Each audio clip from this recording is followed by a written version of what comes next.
오늘의 사연 시작합니다. 제 얘기는 현재 진행 중인 이야기입니다. 머리가 너무 아프고 해결이 안 되는 이야기입니다. 들어보시고 해결 방법 좀 알려주세요. 벼락이 치던 날이었습니다. 잠도 오지 않았고 그날따라 이상하게 기분이 별로였던 것 같습니다. 평소에는 기분이 항상 좋은 편이었는데 말이죠. 그날 밤 밖에서 이상한 소리가 들려왔습니다. 비명소리 같기도 했고 동물 울음소리 같기도 했습니다. 문을 열어 밖을 보았고 밖에는 아무것도 안 보이는 칠흑 같은 어둠뿐이었습니다. 한참 비를 보고 있자니 지나온 제 인생이 갑자기 생각이 나더군요. 참 순탄하지 못한 인생을 살아온 것 같습니다. 사업을 할 때는 돈도 벌 만큼 벌어봤었고 즐길 수 있는 건 다 해본 것 같습니다. 그러다 사업이 망하고 안 해본 일이 없이 힘든 생활을 해왔던 것 같습니다. 돈이 많을 때는 여자들도 많았는데 돈도 없고 나이를 먹으니 여자들도 만날 수가 없었습니다. 몸도 아프고 돈은 없고 하다 보니까 만날 수 있는 상황이 아니었던 것이죠. 갑자기 눈물이 나더군요. 슬퍼서 우는 건 아니었습니다. 그냥 제가 불쌍했나 봅니다. 그때 또 한 번 이상한 소리가 들려왔습니다. 이건 진짜 비명소리 같았습니다.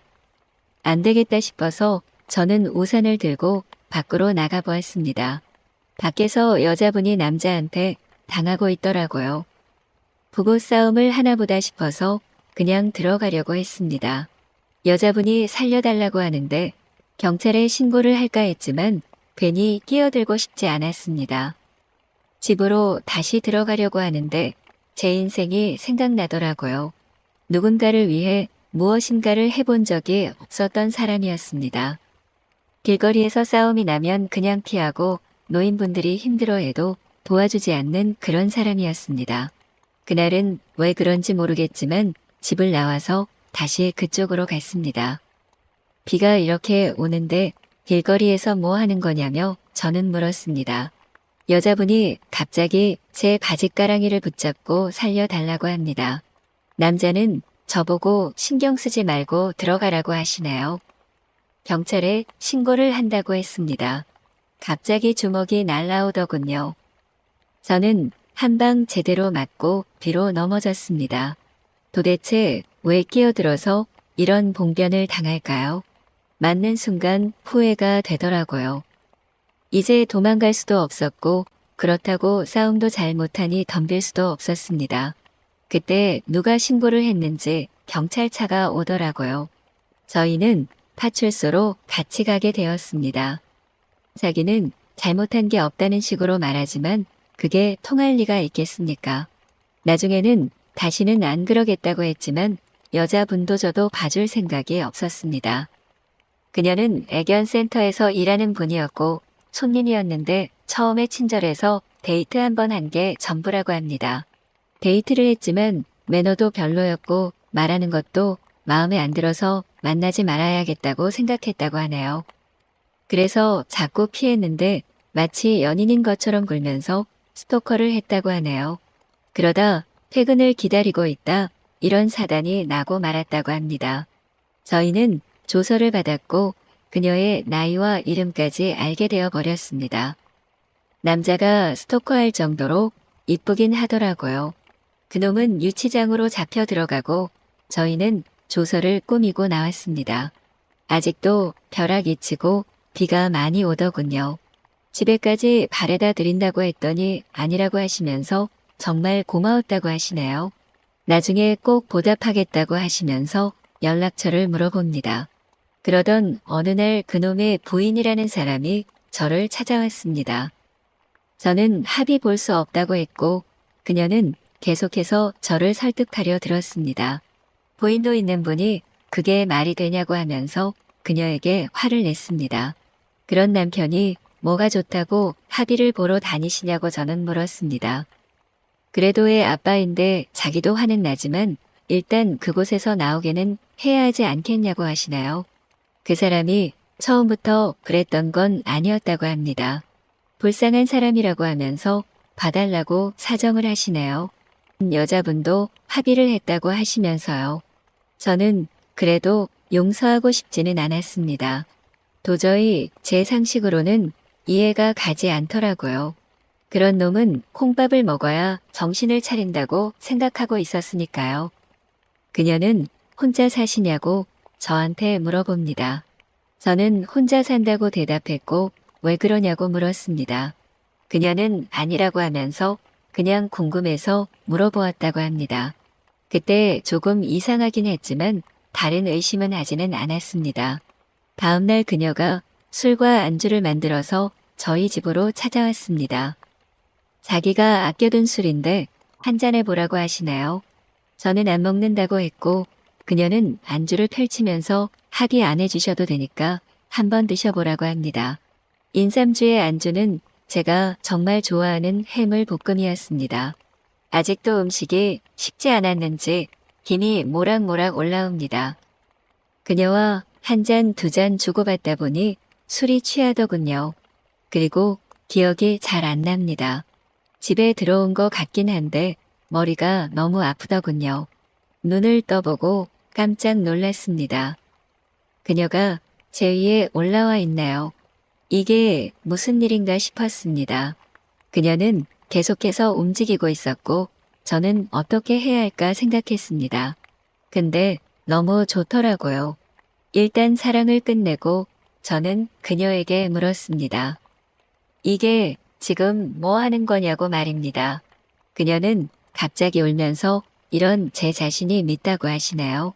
그래서 남편이 밖으로 나돌면서 일부러 저러고 다닌다고 합니다.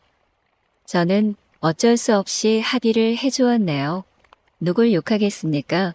제가 불륜을 해버린 것으려. 그놈은 집행유예로 결국 풀려났다고 합니다. 그리고 그녀는 저희 집에 자주 찾아왔습니다. 저는 그녀를 오지 말라고 했지만 그녀는 무슨 핑계를 대어서든 찾아오더군요. 저는 그놈에게 이런 사실을 걸리면 어떻게 하나 하고 겁이 났습니다. 미칠 것 같았고 어떻게 해야 못 오게 할까 고민했습니다. 그녀는 자기가 좋아서 그런다면서 자기도 어쩔 수가 없다고 하네요. 나중에는 경찰에 신고도 한다고 협박도 했고요. 남편에게 알리겠다고도 해보았습니다. 말이 통하는 여자가 아니었습니다. 남편이나 이 여자나 똑같은 인간 같았습니다. 제가 설마 이렇게 쉽게 이런 일을 당할지는 몰랐습니다. 제발 누가 방법 좀 알면 저 좀 살려주세요. 제 얘기는 여기까지입니다.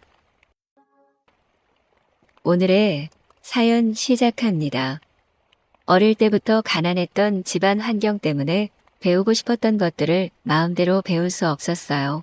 당연히 다른 아이들처럼 학원 여러 개를 다니지는 못했고 그나마 학원비가 비싸지 않은 태권도 학원 한 군데 정도 다닐 수 있는 형편이었죠. 하지만 저는 또래의 다른 남자아이들과 다르게 태권도 같은 운동이 아닌 악기나 피아노를 배워보고 싶었어요. 그 당시에는 남자가 피아노를 배우는 경우가 흔치 않았고 친구들에게 놀림거리가 될까봐 입 밖으로 꺼내지 못하였고 그렇게 배울 수 있는 시기를 놓친 채 성인이 되었어요. 대학을 졸업하고 직장인이 되었을 때에도 마음속에는 언제나 피아노에 대한 막연한 동경이 있었죠. 다행히 이제는 제가 하고 싶은 것들을 할 수 있는 돈과 여유가 생겼고 늦었지만 그 동경을 해소해야겠다는 마음을 가지고 피아노를 배우기로 했죠. 시대가 변해서 무언가를 배우기 위해 굳이 학원을 가지 않고도 배우려면 쉽게 배울 수 있는 환경이 되었어요. 흔히 알려져 있는 무언가를 배울 때 선생님을 매칭해주는 모바일 앱을 설치했고 피아노 선생님을 구하기로 하였죠. 선생님 구하기로 공고를 해놓은 지 3일이 지났지만 연락이 오지 않아 초조해지기 시작할 때쯤 메시지가 왔어요. 음대생 피아노 레슨 경력 다수. 이런 성이 없는 메시지에 조금 당황하고 기분도 상했지만 유일하게 온 연락이었기에 배우고 싶다는 의지를 담아 메시지에 답장을 했어요. 얼마 뒤 다시 답장이 와서 나이, 성별, 피아노 배운 경험이 있는지 등 간단한 정보를 물어보길래 35세, 남자, 피아노 배운 적 없음. 등과 같이 간단하게 답변을 해주었죠. 다시 한번 온 답장에 저는 조금 설레기 시작했어요. 피아노를 알려주겠다는 사람은 23살 여자 음대생이고 레슨 장소가 마땅치 않아 집에서 진행해야 할 것 같은데 가능하냐는 질문을 하였죠. 처음에는 23살 여대생이 아무리 레슨을 위해서라지만 35살 남자를 덜컥 집으로 오게 한다는 사실에 세상 무서운 줄 모르는 사람이라고 생각했지만 자동차 신호 위반 같이 작은 범법 행위조차 해본 적 없는 저는 어떤 문제도 일으키지 않을 자신이 있었기에 괜찮다는 답변을 하였죠. 제 이런 작은 설렘과 걱정은 피아노 레슨 당일 그 집에 가본 뒤 말끔히 사라졌어요. 피아노 레슨을 받기 위해 여대생의 집으로 가보니 그 집에는 여대생 말고도 3명의 룸메이트들이 있었고 피아노 한 대로 시간을 바꿔가며 학원처럼 레슨을 하는 방식으로 운영하고 있었죠. 12살이나 어린 여자의 집에 간다며 작은 설렘이라도 가졌던 저는 스스로 자책을 하며 피아노를 정말 열심히 배우기로 마음 다짐했어요. 개인적인 대화는 일절하지 않은 채 6개월이 지났고 제 피아노 실력은 크게 늘었어요. 집에 전자피아노를 사다 놓고 레슨을 마친 뒤 집에서 3시간을 복습하며 남들보다 몇 배는 노력한 결과였죠. 예상보다 너무 열심히 하는 제 모습에 그 여대생은 어느 순간부터 저에게 칭찬도 많이 해주고 가르치는 보람이 있다며 뿌듯해하곤 했죠. 그렇게 조금씩 개인적인 대화를 종종 시작하던 때쯤 저와 그 여대생이 급격히 가까워지는 계기가 생겼어요. 수업을 마치고 주차장에서 차를 몰고 나가던 길에 문 앞에 서 있는 남녀를 보게 되었어요. 자세히 보니 여자는 그 여대생이었고 남자는 한 번 말한 적 있던 남자 친구인 것 같았어요. 그 남자는 갑자기 여대생에게 손찌검을 했고 그 모습을 본 저는 차를 세우고 기어가 그 남자를 몸으로 밀치고 막았어요. 그 남자는 연인끼리 일이라며 저를 몰아내려 했지만 울고 있는 여대생을 그냥 둘 수 없어 차에 태워 남자친구로부터 멀리 떨어지게 도와줬어요. 언제나 담담하게 피아노를 가르쳐주며 가끔씩 웃는 모습이 보기 좋았던 얼굴이 빨갛게 부어오르고 눈물이 뚝뚝 흐르고 있었죠. 저는 아무것도 물어보지 못한 채 1시간 가까이 우는 그녀를 지켜봐 주었고 눈물이 멈출 때쯤 그녀는 남자친구에 대해 말하기 시작했어요. 소개팅으로 만난 남자인데 처음에는 너무 다정했고 사랑을 주었는데 어느 순간 돌변해 소리를 치고 폭력을 행사하기 시작했다고 하더군요. 저는 여자를 때린다는 사실에 크게 분노했지만 둘의 일에 깊게 관여할 수가 없었어요. 그 대신 한동안만이라도 그 남자친구가 접근하지 못하게 등하교 길에 차를 태워주기로 했고 자연스럽게 매일 만나며 그녀와 가까워지기 시작했어요.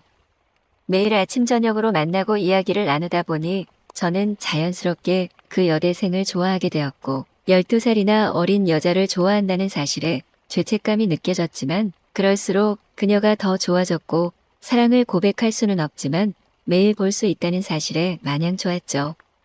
꾸준히 레슨도 받으며 저의 피아노 실력도 크게 늘었고 어느 순간부터 그녀는 제 실력이 늘어가는 것을 제 일처럼 좋아해 주기 시작했어요. 몇 달간 연습하던 곡을 완벽하게 습득한 날 여대생과 저는 부둥켜 안으며 좋아했어요. 그 순간 처음으로 그녀의 몸에 감촉을 느꼈고 찌릿함을 느꼈지만 서로 당황하며 급히 떨어졌어요. 그 순간 그녀의 마음을 확인하고 싶었지만 집에 다른 사람들도 있어 어쩔 수 없이 어색한 인사를 하고 집으로 돌아갔죠. 그 다음 주 원래 집에 다른 사람이 있을 때만 레슨을 잡던 그녀가 웬일인지 시간을 변경해서 아무도 없는 시간에 레슨을 받게 되었어요. 넓은 집에 둘만 있다고 생각하니 지난번 그녀와 부둥켜 안았을 때 감촉이 느껴지며 조금 야릇한 생각이 들었지만 이내 집중해서 레슨을 받게 되었어요. 그날 수업이 끝나고 제가 월급을 받았다고 하니 그녀는 야식이 먹고 싶다고 했고 사람이 아무도 없는 집에서 매운 치킨과 술을 마시게 됐죠. 알고 보니 그날은 같이 살던 룸메이트들이 잠시 고향으로 내려가서 오늘 밤에는 아무도 오지 않는 날이었죠. 저는 그 사실을 알고 심장이 마구 뛰었지만 담담히 자신의 이야기만 하는 여대생을 보며 마음을 진정시키고 이야기를 나누었어요. 새벽이 될 때까지 술을 마시니 둘 다 너무 취해 이대로는 제가 이성을 놓아버릴 것 같아 저는 집으로 가겠다고 하였고 여대생은 집 앞까지 바래주겠다고 하며 따라 나오려 했어요. 그 순간 그녀는 중심을 잃고 저에게 안겼고 우리는 순간 몸의 감촉을 느끼며 누가 먼저랄 것도 없이 격정적인 키스를 했어요. 키스를 하며 서로의 몸을 빠르게 쓸어내리고 피아노 옆으로 가서 의자에 앉았어요. 피아노 의자에 앉은 채 우리는 서로를 격하게 느끼며 하나가 되었죠. 마치 지금까지 서로에게 굶주려 있던 것처럼 모든 걸 쏟아내며 밤새도록 사랑을 나누었어요. 다음 날 우리는 서로의 마음을 확인하고 정식으로 사귀게 되었어요. 다행히 그녀는 저를 아저씨가 아닌 오빠라고 불러주었고 우리는 그녀의 집에 룸메이트가 없는 날을 올라 레슨을 잡고 그 시간 동안 피아노보다는 사랑을 나누었죠. 피아노 연주보다 그녀의 몸을 연주하는 게 훨씬 즐거웠고 레슨 시간만 그녀를 연주할 수 없었던 저는 저희 집으로 초대해 매일 밤 사랑을 나누었어요. 그렇게 몇 달이 흐른 지금까지도 뜨겁게 사랑하며 그녀와 하루하루를 보내는 게 세상을 다 가진 것 같이 행복한데 한편으로는 그녀와의 나이차 때문에 미래를 고민하곤 합니다. 그렇지만 현재의 행복을 포기하지 않고 매일 인생을 즐기려고 노력한답니다. 오늘의 사연 시작합니다. 살아가다 보면 좋은 만남도 있고 좋은 헤어짐도 있습니다. 저는 그녀를 만난 것은 정말 뜻밖의 일이었습니다. 일단 제 친구 얘기부터 해야 할 것 같습니다. 제 친구는 외국에서 살고 있고 저는 친구의 초대로 비자를 발급받아 외국에 가게 되었습니다. 친구가 외국에 들어간 지 2년 정도 되었고 저는 여러 번 통화를 하다가 친구의 생일날도 다와가고 해서 친구를 보러 가려고 했던 것입니다. 어려서부터 같이 자라고 고등학교도 같이 다니고 부모님들도 제 친구를 가족같이 생각하고 지냈던 사이입니다. 친구는 외국어도 잘하고 한국에서의 삶보다는 외국 생활을 더 지향하는 편이었습니다. 외국에서 사업을 성공한 친구라고 하면 될 것 같습니다. 처음에는 외국에 뻔질나게 다니길래 저놈이 왜 저러나 했지만 이제는 그런 말은 못하겠네요. 저는 공항에 도착했고 친구가 나오기로 해서 기다렸습니다. 친구와 만나서 밥을 먹고 일단 집으로 갔습니다. 친구 놈이 미안하지만 이틀간만 혼자 있어야 한다고 하네요. 일 때문에 잠시 어디를 다녀와야 할 것 같다고 합니다. 내일이 당장 생일인데 생일 파티라도 하고 가야 하지 않겠냐고 했지만 너무 중요한 일이라 다녀와서 하자고 합니다. 저는 외국어도 못하고 해서 친구가 앱을 하나 깔아주면서 여기서 음식을 시켜 먹으면 된다고 합니다. 그렇게 친구는 여행 가방에 짐을 조금 챙겨서 가버렸나요? 저는 밖에 나가봐야 말도 안 통할 것 같고 해서 그냥 집에서 있었습니다. 하루는 그냥 어떻게 지냈지만 다음 날이 되니까 정말 답답하더라고요. 저녁 6시쯤이었을 겁니다. 밖에서 벨이 울렸고 저는 누군가 하고 문을 열어보았습니다. 택배 기사 같은데 뭐라고 하는지 모르겠더라고요. 옆에는 냉장고만한 큰 박스가 하나 놓여 있습니다. 누가 선물을 보내온 것 같았습니다. 저는 대충 말도 안 되는 단어들로 오케이 하면서 물건을 건네받고 사인을 해주었습니다.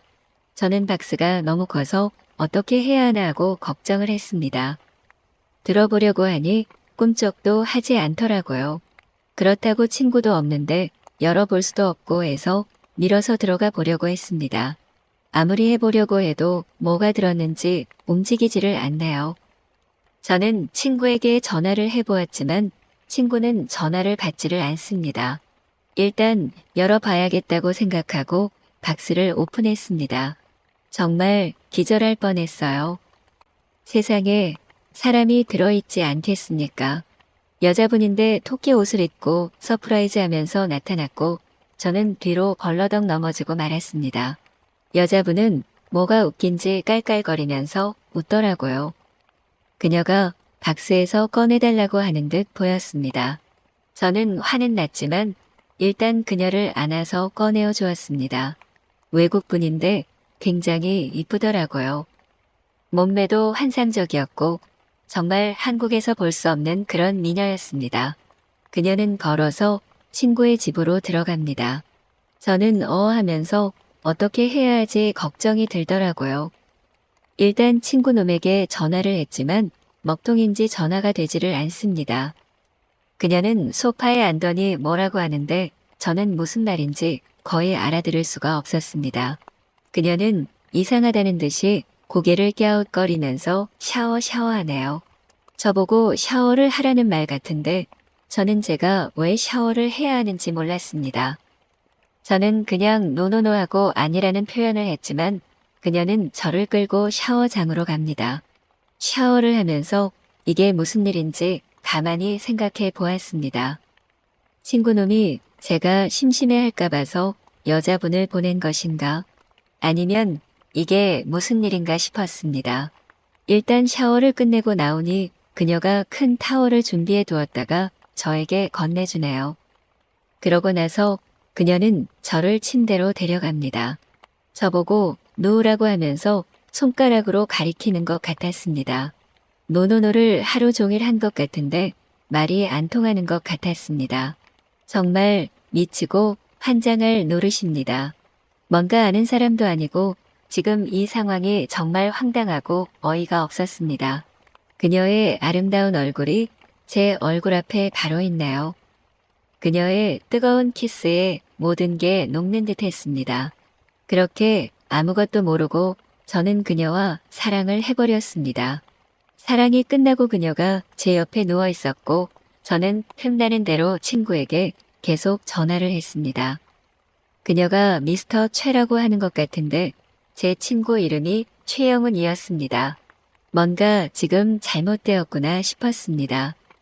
저는 제가 미스터 최가 아니다. 저는 미스터 강이라고 몇 번을 얘기했나요? 그제서야 그녀가 이상했는지 전화를 어디다 하더라고요. 한참 통화를 하더니 저에게 전화를 받아보라고 합니다. 그분은 남자분이었고 한국말을 하시더라고요. 저는 미스터 최 친구라고 설명을 했고 그 사람은 큰일 났다는 식으로 그녀를 바꿔달라고 합니다. 그녀가 뭔가 마음에 안 들었는지 화가 난 것 같았습니다.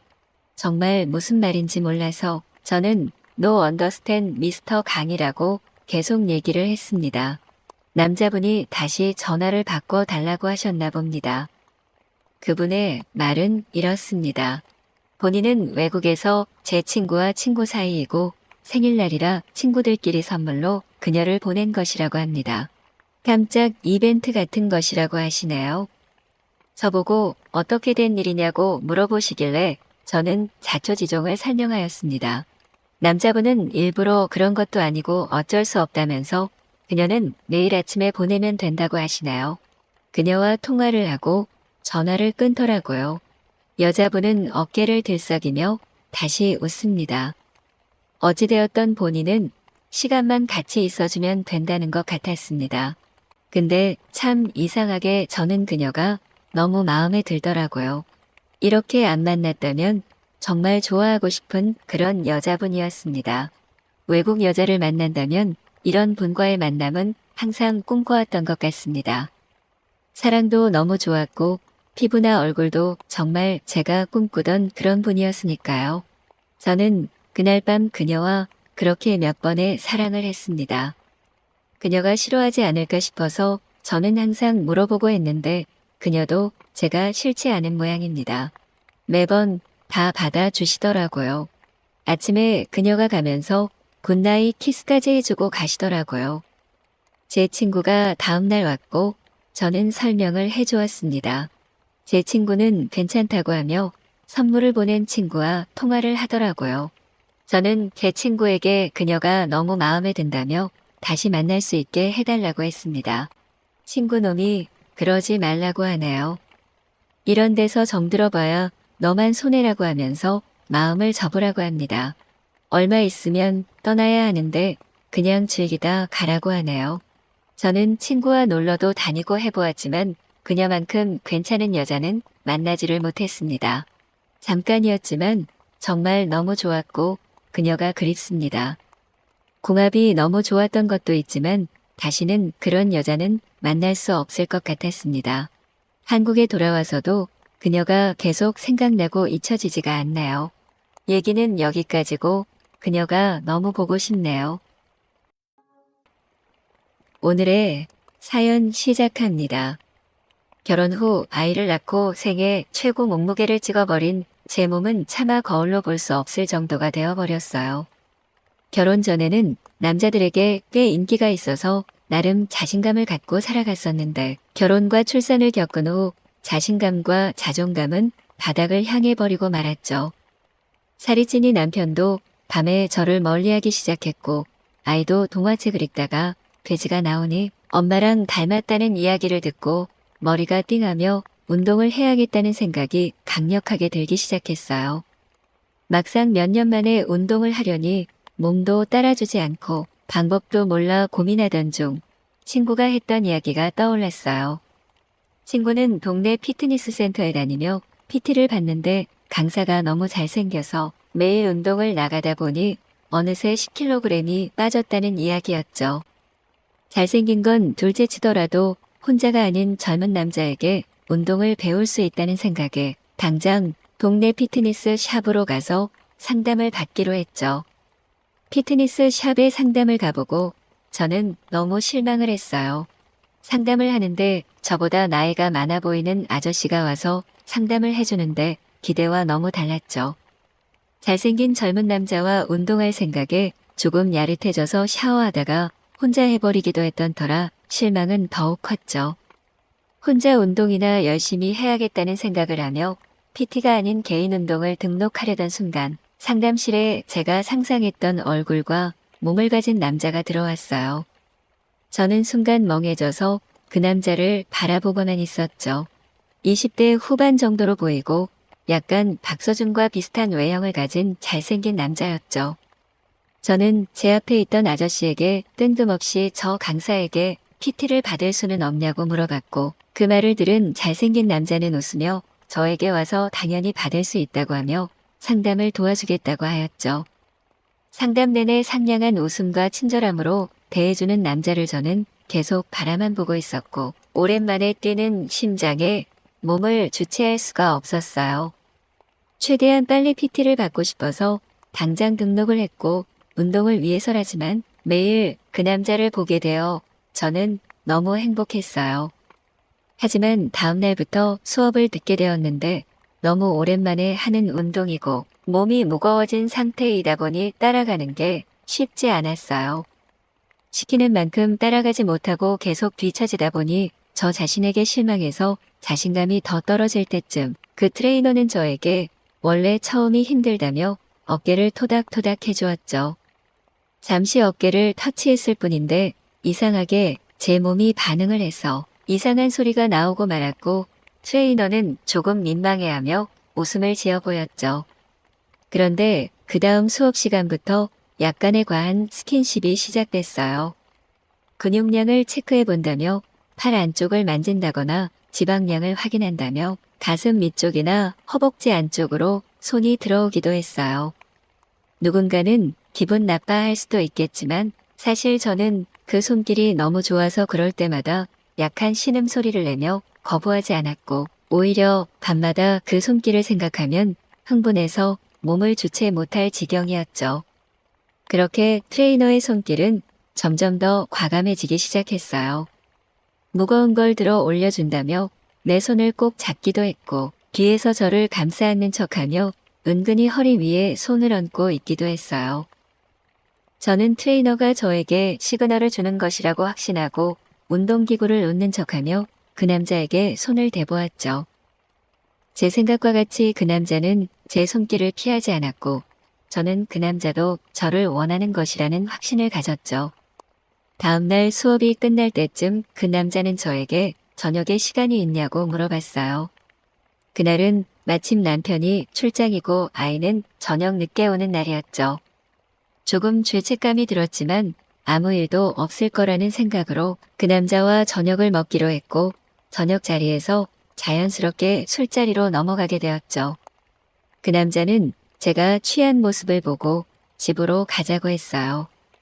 저는 순간 남편과 아이의 얼굴이 떠올라 가정에 있어 집에 가봐야 한다고 하며 집으로 오고 말았죠. 그 일이 있은 후 트레이너는 저를 멀리하며 수업 때 제 몸에 절대 손을 대지 않았죠. 저는 아직도 이 남자의 손길을 느끼며 밤을 지새우고 있는데 그게 끊기니 미칠 지경이었죠. 며칠을 그렇게 보내니 저는 더 이상 참을 수 없어 그 남자에게 내가 잘못했으니 집으로 데려가 달라고 말해버리고 말았어요. 그 남자는 다 알고 있었다는 듯이 웃으며 저를 즐겁게 해주겠다고 말하였고 저는 그 남자에게 노란한 것을 알면서도 거부할 수 없었어요. 그날 밤 그 남자의 집으로 가서 저의 모든 것을 맡기고 말았어요. 그 남자는 저를 처음 본 순간부터 이렇게 하고 싶었다고 말하며 저를 더 흥분시켰고 저도 같은 마음이었다고 고백하며 우리 둘은 밤새 몇 번이나 하나가 되었어요. 우리는 그 이후로 수업 시간에 운동은 하지 않고 그 남자의 집으로 가서 서로의 몸을 만족시키며 놀았고 저는 하루하루 그 남자에게 더 깊게 빠지며 헤어나올 수 없는 지경에 이르고 말았어요.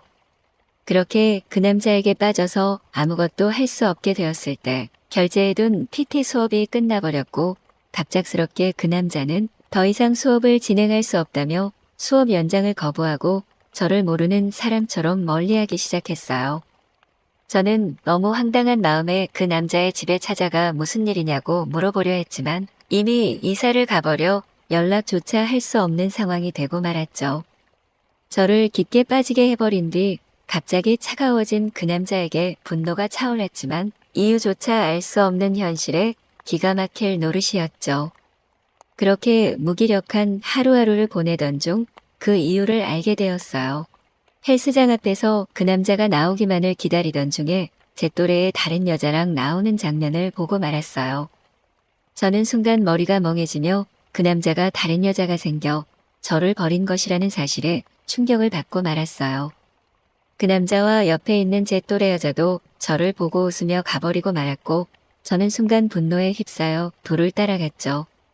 집까지 따라가 문을 두드렸는데 그 남자는 전혀 당황하지 않고 태연히 문을 열더니 저에게 웃으며 들어오라고 하였어요. 마치 제가 따라온다는 사실을 알고 있는 것 같았죠. 집에 들어가니 그 여자도 함께 있었는데 저에게 최근까지 당신과 만난 걸 알지만 지금은 저랑 만나고 있다며 뻔뻔스러운 표정을 지으며 말했죠. 저는 분노가 차올랐지만 현실을 직시하고 그 남자에게 울고 불며 다시 나를 만나달라고 매달렸고 그 남자는 모든 걸 알고 있었다는 듯이 그럼 앞으로 이렇게 셋이 집에서 만나 서로를 만족시켜주자는 이야기를 하였죠. 저는 순간 당황했지만 그 남자의 제안을 거부할 수 없었고 그렇게 둘이 하던 것을 셋이 하게 되었어요. 그 남자는 또 처음부터 이렇게 하고 싶었다며 저를 농락했지만 저는 역시 헤어나올 수 없었죠. 그렇게 그 남자는 저와 그 여자 둘을 매일 만족시키며 모든 걸 쏟아내고 있어요. 저는 이렇게라도 이 남자를 가질 수 있다는 사실에 만족하며 매일 이 남자의 집으로 가고 있죠. 오늘의 사연 시작합니다. 안녕하세요. 이 이야기는 제가 고3 때 과외를 할 때의 이야기입니다. 제 성적에 비해서 부모님은 저에 대한 기대가 매우 크셨습니다. 공부에는 취미가 전혀 없던 저는 미용을 배우고 싶었거든요. 그런데 부모님은 제가 사자가 들어가는 대단한 직업을 갖길 원하셨어요.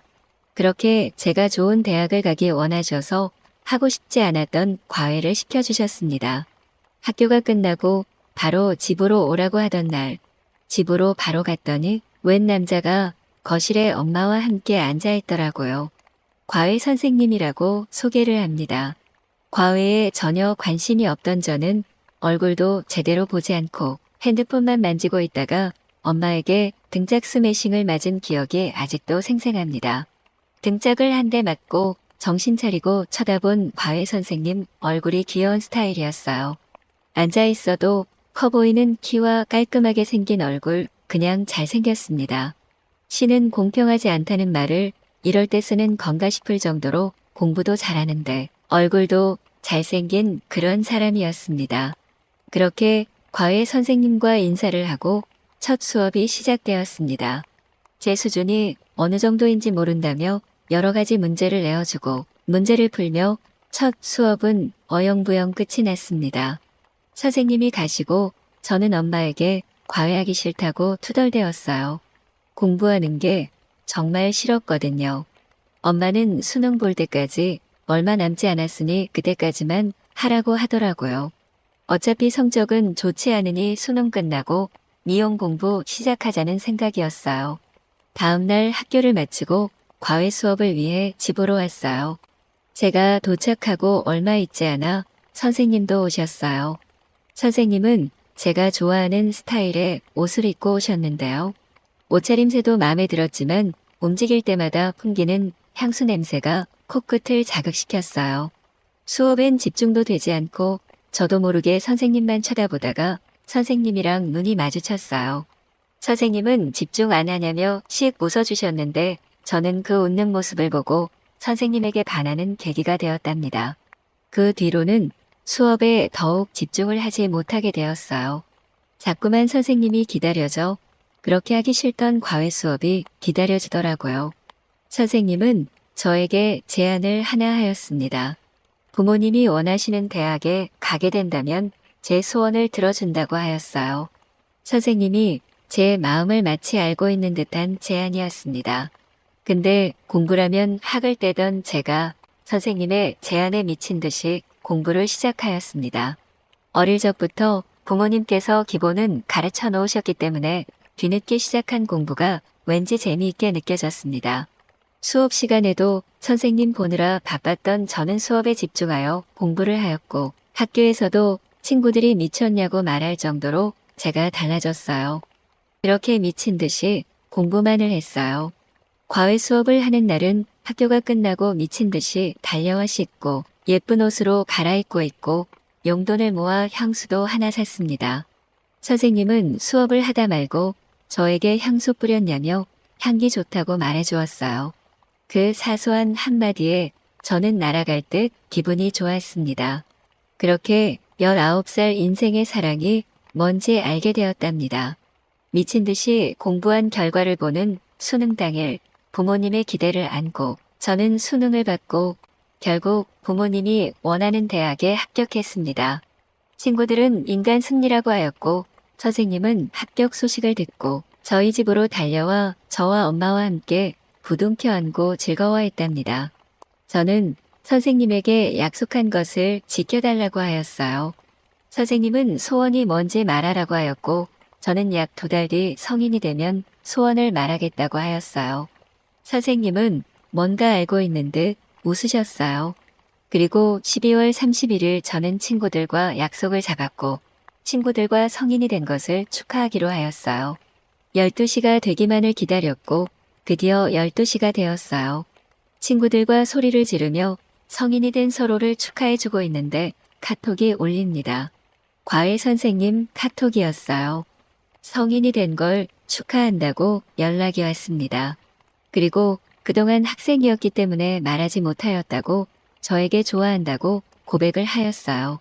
저는 친구들과 소리를 지르다 말고 바닥에 주저앉아 버렸어요.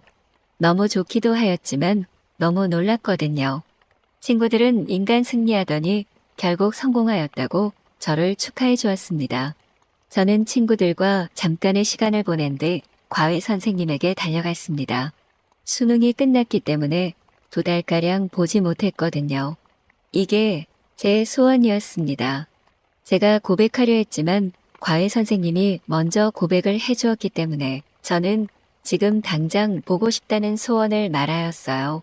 제가 달려가니 과외 선생님은 2팔 벌려 저를 반겨주었고 저를 꽉 끌어안아 주었습니다. 그리고 고백을 받아주는 거냐고 물어보기에 저는 부끄러워 대답도 하지 못하고 고개만 끄덕였습니다. 안겨있는 그 순간에도 과외 선생님한테는 좋은 향기가 풍겼습니다.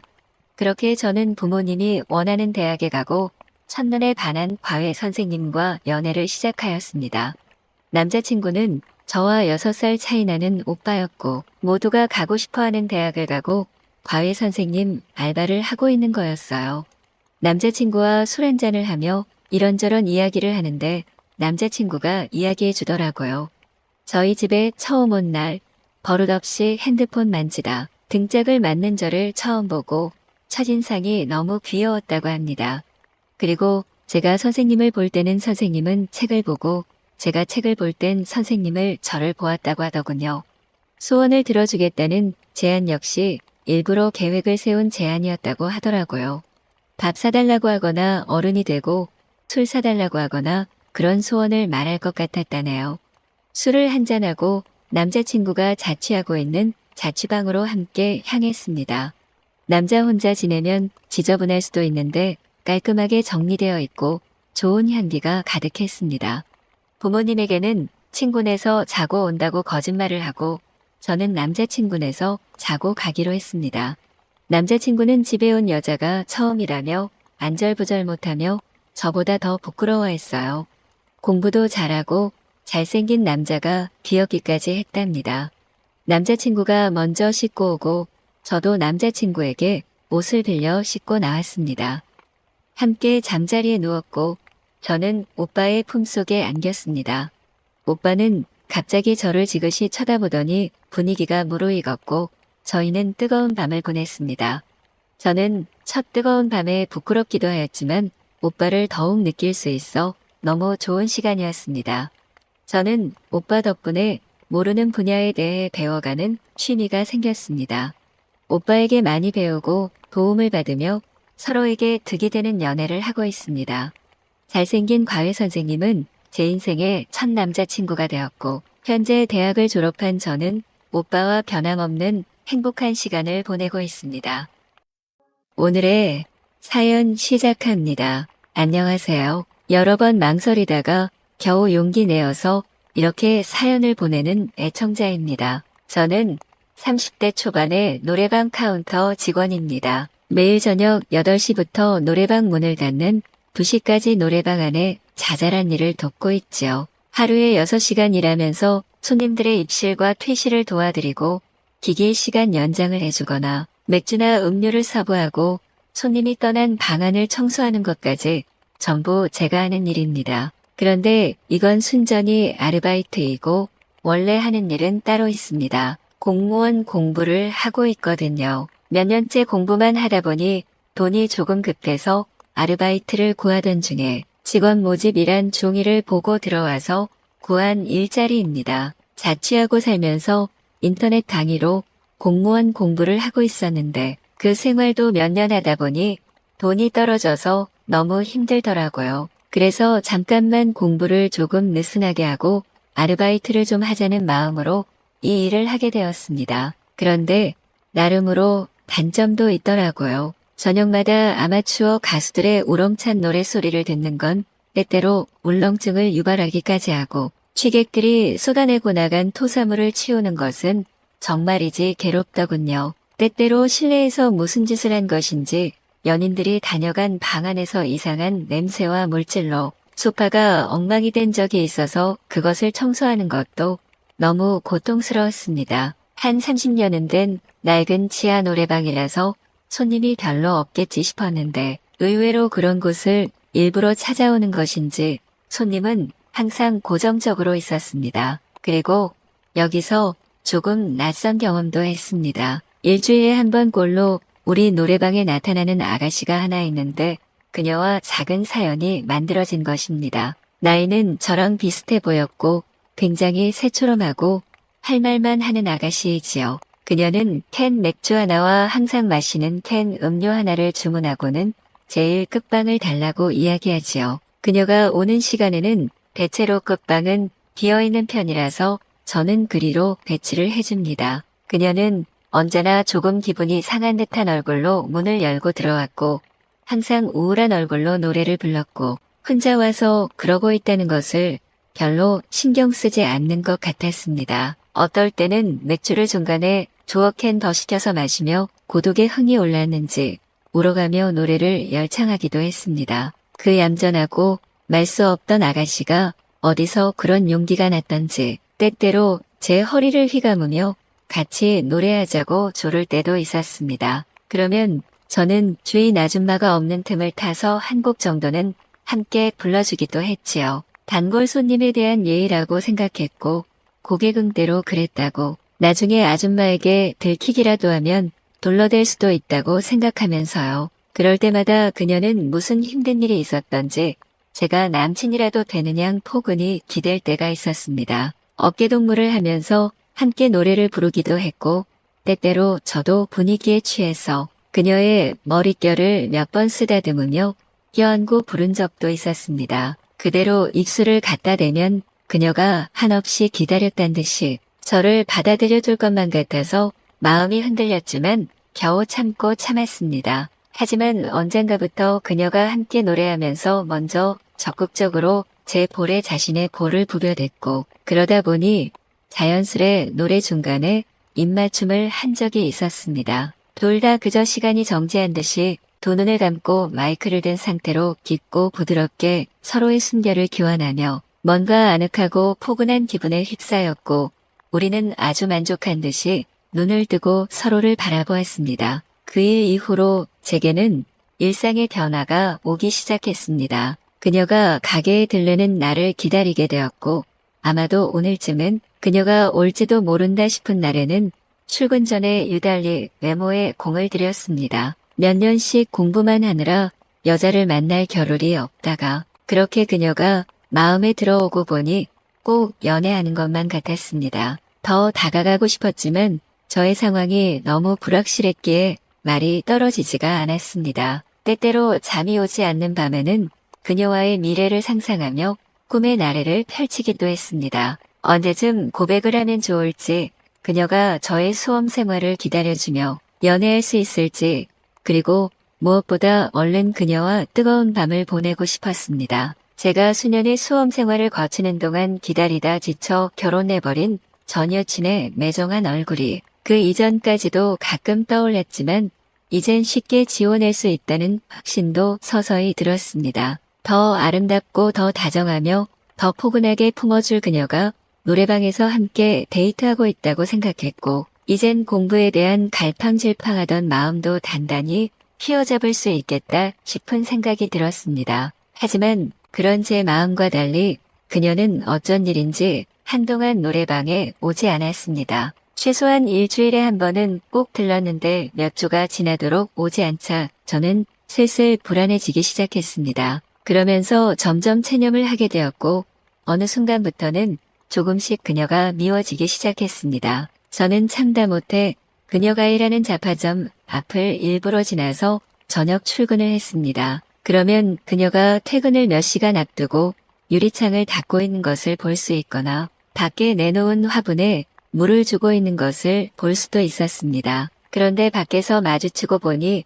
뭔지 모르게 얼떨떨하고 떨떠름해서 서로 무안한 듯이 고개를 슬그머니 돌려버린 적이 많았습니다. 그 전에 서로 술에 취해서 몇 마디 유쾌한 농담도 주고받고 우리가 서로 연인이라도 되는 양 진한 입맞춤도 나누었는데 그 밤이 지나고 보니 전부 하얗게 지워진 듯이 그녀는 다른 사람이 된 것만 같았습니다. 저는 얼른 자전거 페달을 밟아서 노래방으로 출근해서는 유달리 요란하게 맥주컵을 씻고 물병에 물을 채우면서 영업 준비를 시작했습니다. 모든 것이 다 지워지려던 어느 날 그녀는 살짝 부은 얼굴을 하고는 오랜만에 다시 가게로 들어왔습니다. 헤어진 남친과는 잘 연결되었다고 했고 힘들 때 자신에게 어깨를 빌려줘서 고맙다는 말을 했습니다. 그리고는 노래도 부르지 않고 그냥 새초롬한 얼굴을 한 채 고개를 돌려서 밖으로 나갔습니다.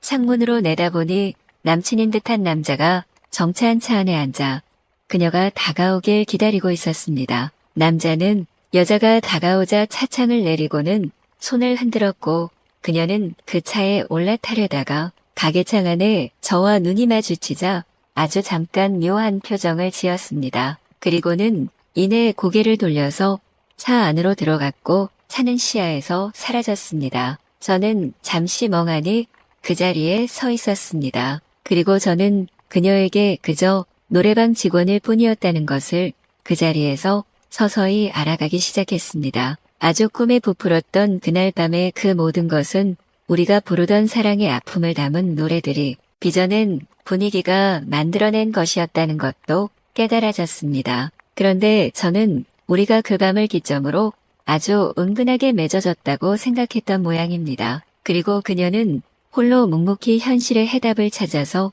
그 세계 안으로 걸어 들어갔고 저만 그 환상 안에 오롯이 남아버렸단 것도 알게 되었습니다. 마음이 아팠지만 어서 일어서야지요. 그 긴 고통의 수험 기간도 어기적거리며 견뎌왔는 거려. 오늘의 사연 시작합니다. 지방에서 나고 자란 저는 다행히 공부를 조금 잘하는 편이어서 서울로 대학을 오게 되었어요. 처음 서울로 올라올 때는 모든 것이 설레고 두근거렸어요. 다행히 집에서 대학 등록금은 지원해주어 큰 걱정이 없었기 때문이죠. 하지만 막상 서울에 올라와 보니 충격적인 물가에 놀라고 말았죠. 특히 살아가는데 필수인 집이 너무 비쌌죠. 저는 당연히 집을 살 수 없기에 학교 근처 월세를 알아보았는데 이마저도 상상을 초월하는 가격이었죠.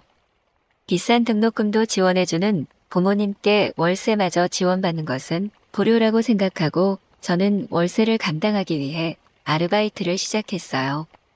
요즘 최저시급이 높으니 아르바이트만 해도 월세와 생활비를 충당할 수 있을 줄 알았는데 한참 모르는 소리였죠.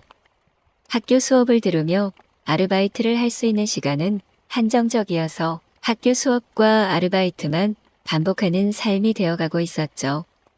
또 막상 아르바이트를 시작하니 처음 해보는 일이라 실수가 잦았고 아르바이트에서 잘리는 일도 있었죠. 아르바이트를 하며 몇 번 가게를 옮겨 다녔는데 그중 몇몇 사장님은 저를 무시하고 함부로 대하기도 했어요.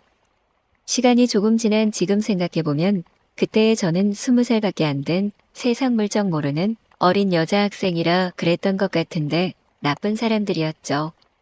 어느새 네 번째 일하게 된 가게에서는 서서히 일이 익숙해지기 시작해서 자리를 잡아가고 있었어요. 특히 사장님이 너무 좋았죠. 30대 후반의 아이가 없는 유부남이었고 키도 크고 훈훈한 외모를 가지고 있어서 아줌마 손님들에게 인기가 많았어요. 가끔 추파를 던지는 아줌마 손님들을 눈웃음 지어주며 정중하게 거절하는 모습을 보고 사장님 부인이 조금 부럽다는 생각을 잠깐 하기도 했죠. 어느 날은 아버지뻘로 보이는 아저씨들이 가게에 들어왔는데 저를 이상하게 쳐다보기 시작했어요. 신경을 안 쓰려고 했지만 너무 뻔히 쳐다보니 그럴 수가 없었죠. 음식이나 술을 주문할 때도 저를 불렀고 다른 아르바이트생이 주문을 받으러 가면 저를 다시 오라고 하며 압박을 주었죠. 그렇게 조금 무서운 마음으로 서빙을 하는데 결국 일이 터지고 말았어요. 음식을 가져다가 테이블에 내려놓는데 한 아저씨가 몰래 제 엉덩이를 만지고 말았죠. 저는 너무 큰 충격으로 그 자리에 주저앉아 엉엉 울기 시작했고 사장님이 달려와 무슨 일인지 자초지종을 물어 어떤 아저씨가 그런 짓을 했다고 말했어요. 당연히 그 아저씨들은 그런 적이 없다고 발뺌했지만 사장님은 다른 손님들에게 피해가 가지 않게 설명을 하고 경찰을 부른 뒤 가게 CCTV를 돌려 한 아저씨가 제 엉덩이를 만지는 영상을 찾아냈죠. 사장님의 신속한 대처 덕분에 그 아저씨는 경찰에 끌려갔고 모든 상황이 정리되었어요. 사장님은 저에게 놀랐냐며 다가와서 꼭 안아주었어요. 그 순간 제 머릿속은 하얗게 되었고 그렇게 저는 사장님을 좋아하게 되고 말았죠.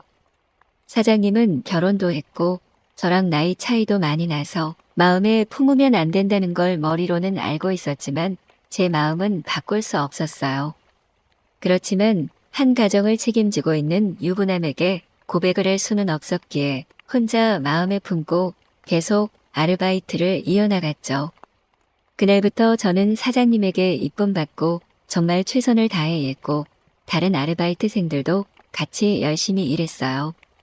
사장님도 저와 다른 아르바이트생들을 알뜰하게 잘 챙겨주었고 다시 직원들은 손님들에게 친절하게 대응하며 보답했죠.